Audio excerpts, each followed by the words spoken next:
বাচ্চা খারা দেখি তো রাত্রে হাতটা দেখা দিয়া যায় তোর একটা কথা কয়া যায়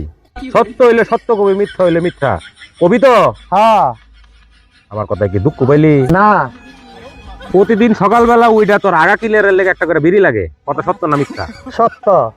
তোর পোলায় 1.5 লাখ টাকা খরচ করে হাই কমোড দিয়ে টাইল দিয়ে একটা বাথরুম বানাইছে কিন্তু তোর সেই বাথরুমে তোর আগা ক্লিয়ার হয় না কথা হাসা না মিথ্যা হাসা আমার কথা হই নাকি দুঃখ পাইলি বাজান না এই 1.5 লাখ টাকার বাথরুমে বয়া বিড়ি খাইতে পারস না সেই দুঃখে এনায়া বিড়ি খায়া আগা ক্লিয়ার করছিস কথা হাসা না মিথ্যা হাসা আমার কথা কি দুঃখ পাইলি বাজান না দুঃখ পাই নাই আমার ওস্তাদে কইছে কারোর উপর খুশি থাকলে তারে একটা বিনামূল্যে তাবিজ দিবি আমি তোর উপর খুশি তোর একটা তাবিজ দিয়ে যাইতেছি যে তাবিজের গুণে তোর আগা পুরা ক্লিয়ার হইব একটা বিড়িও খাইতে হইব না তাবিজ কি তোরে দিমু বিড়ি স্যার আমার আগায় না ওরে বাপ তোর তামিল